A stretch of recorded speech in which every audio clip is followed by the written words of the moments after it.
दो plant cell में आपस में बातचीत करने के लिए कुछ प्लाज्मोडेस्माटा पड़े रहते हैं। तो पढ़ाई करनी पड़ रही है, रोज भागम भाग रहता है, बहुत मेहनत लगती है, बहुत एनर्जी खर्च होती है। केंद्र के पास में ही सेंट्रोसोम या सेंट्रियोल पाए जाते हैं जो उसके विभाजन में मदद करते हैं। कोशिका के उत्पादक कोशिका का एक फिक्स्ड शेप होता है, निश्चित आकार होता है, लेकिन जंतु कोशिका का निश्चित आकार नहीं होता। हेलो मेरे प्यारे बच्चों, जैसा कि हम लोग क्लास 9th यूपी बोर्ड के लिए सेल वाला चैप्टर पढ़ रहे हैं, जिसमें आपको अभी तक 7 से 8 क्लासेस प्रोवाइड कर दी गई हैं। छोटे छोटे फॉर्मेट में थी, जिसको आपने अच्छे से देखा होगा और बढ़िया से नोट्स बनाए होंगे।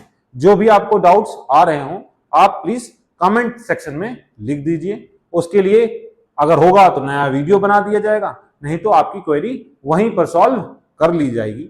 आपको नीचे phone number, email ID, Instagram ये हैंडल्स भी दिखते हैं। आप वहां पर भी जाकर अपनी क्वेरीज को बता सकते हैं, जिससे मैं आपकी और अच्छे से मदद कर सकूं। आपके लिए आज कुछ सवाल हैं जिनका आंसर आप कमेंट सेक्शन में दीजिएगा। जैसे सेल की खोज किसने की, कोश का सिद्धांत किसने दिया, प्लांट सेल और एनिमल सेल में 4-5 डिफरेंस भी आपको बताने होंगे। आज हम लोग इस क्लास में प्रोकैरियोटिक सेल और यूकैरियोटिक सेल के डिफरेंसेस के बारे में बात करेंगे। इसके बाद से आपका सेल में क्या क्या होता है और कैसी वो दिखती है, इसके बारे में हम लोग अच्छे से ब्रीफली बात करेंगे। आज हम लोग प्रोकैरियोटिक और यूकैरियोटिक सेल के बारे में बात करने वाले हैं। आपका प्रोकैरियोटिक सेल पहले ही पढ़ गया है, जिसमें फिगर बनाया था। प्रोकैरियोटिक सेल का एग्जाम्पल होता है जैसे बैक्टीरिया, जीवाणु और नील हरित शैवाल, ब्लू ग्रीन एल्गी, जिसको साइनोबैक्टीरिया भी कहते हैं। यूकैरियोटिक सेल में जैसे प्लांट सेल, एनिमल सेल, ये भी आपने पढ़ रखा है, इनको देखा हुआ है, तो वो यूकैरियोटिक है। और यहाँ पे प्रोकैरियोटिक सेल, सबसे पहले जो कोशिका बनी थी वो प्रोकैरियोटिक सेल थी।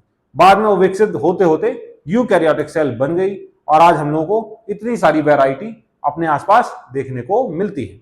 तो हम किस प्रकार से डिफरेंशिएट कर सकते हैं प्रोकैरियोटिक सेल और यूकैरियोटिक सेल में, उसी पे कुछ पॉइंट्स आपके लिखे गए। जैसे प्रोकैरियोटिक सेल प्रिमिटिव सेल कहलाती है। क्यों? क्योंकि उसमें केंद्रक झिल्ली नहीं पाई जाती, लेकिन यूकैरियोटिक सेल में केंद्रक के ऊपर केंद्रक झिल्ली पाई जाती है।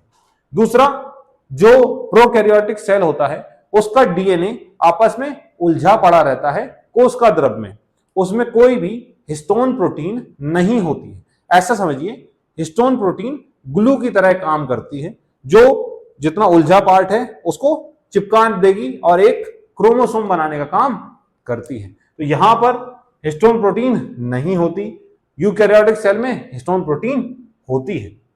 और बेसिक सा जो आपको देखने को मिलेगा, प्रोकैरियोटिक सेल में 70S प्रकार के राइबोसोम पाए जाते हैं, लेकिन यूकैरियोटिक सेल में 70S और 80S दोनों प्रकार के राइबोसोम पाए जाएंगे।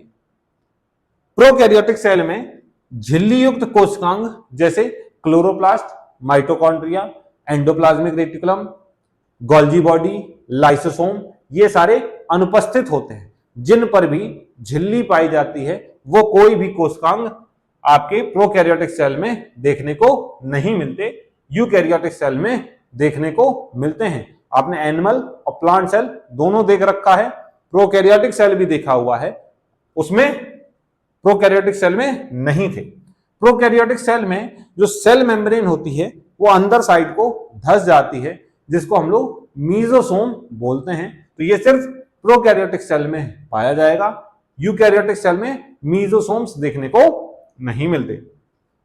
प्रोकैरियोटिक की जो कोशिका होती है वो छोटे आकार की होती है, लगभग 1 से लेके 10 माइक्रोमीटर तक हो सकती है, लेकिन यूकैरियोटिक की कोशिका प्रोकैरियोटिक के कंपैरिजन में बड़ी होती है, अप टू 100 माइक्रोमीटर तक इसका साइज हो सकता है।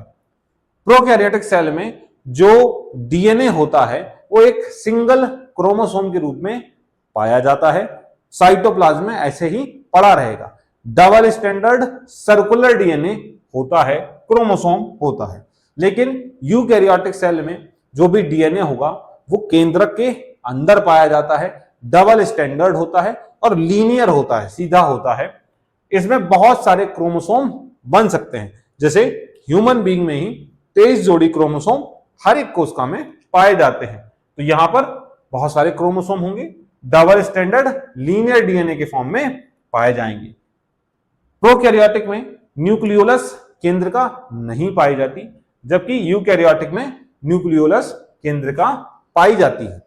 और इंपॉर्टेंट, जो प्रोकैरियोटिक सेल है उसमें विभाजन जो होता है वो फिशन से होता है, मतलब दो पार्ट में ऐसे ही बढ़ जाना होता है सेल को, तो आपका विभाजन हो जाएगा। लेकिन यूकैरियोटिक कोशिका में कोशिका विभाजन दो विधियों से होता है, माइटोसिस और मियोसिस, सूत्री विभाजन और अर्धसूत्री विभाजन द्वारा कंप्लीट होता है। ये इसके कुछ एग्जांपल्स लिखे हुए हैं। इसके अलावा भी प्रोकैरियोटिक और यूकैरियोटिक में बहुत सारे डिफरेंसेस देखने को मिलते हैं। जैसे कोशिका भित्ति की बात करें तो प्रोकैरियोटिक में जो कोशिका भित्ति होती है वो सेलुलोज की नहीं बनी होती, लेकिन यूकैरियोटिक में जैसे प्लांट्स, उसमें कोशिका भित्ति सेलुलोज की बनी होती है। जैसे प्रोकैरियोटिक में आपने ग्लाइकोकैलिक्स देखा था, सेल एनवलप देखा था, लेकिन यूकैरियोटिक कोशिका में सेल एनवलप नहीं होता है। प्रोकैरियोटिक कोशिका का फ्लैजेला फ्लैजेलिन प्रोटीन का बना होता है, यूकैरियोटिक में ट्यूबुलिन प्रोटीन का बना होता है। प्रोकैरियोटिक कोशिका में फिम्ब्री पाए जाते हैं, लेकिन यूकैरियोटिक कोशिका में फिम्ब्री नहीं देखने को मिलते। ऐसे अनगिनत अंतर हो सकते हैं, लेकिन आप कुछ ये इंपॉर्टेंट वाले अंतर दे रखे हैं, आप इसका स्क्रीनशॉट ले सकते हैं और कॉपी में अच्छे से नोट डाउन करना है। इससे क्वेश्चन जब भी आएगा तो 5 से 6 पॉइंट आपको लिखने होते हैं विद एग्जाम्पल, और आपका ये क्वेश्चन अच्छे से सॉल्व हो जाएगा। अगर आपको कोई भी डाउट हो तो कमेंट सेक्शन में बताइए। तब तक के लिए थैंक यू। जय हिंद, जय भारत।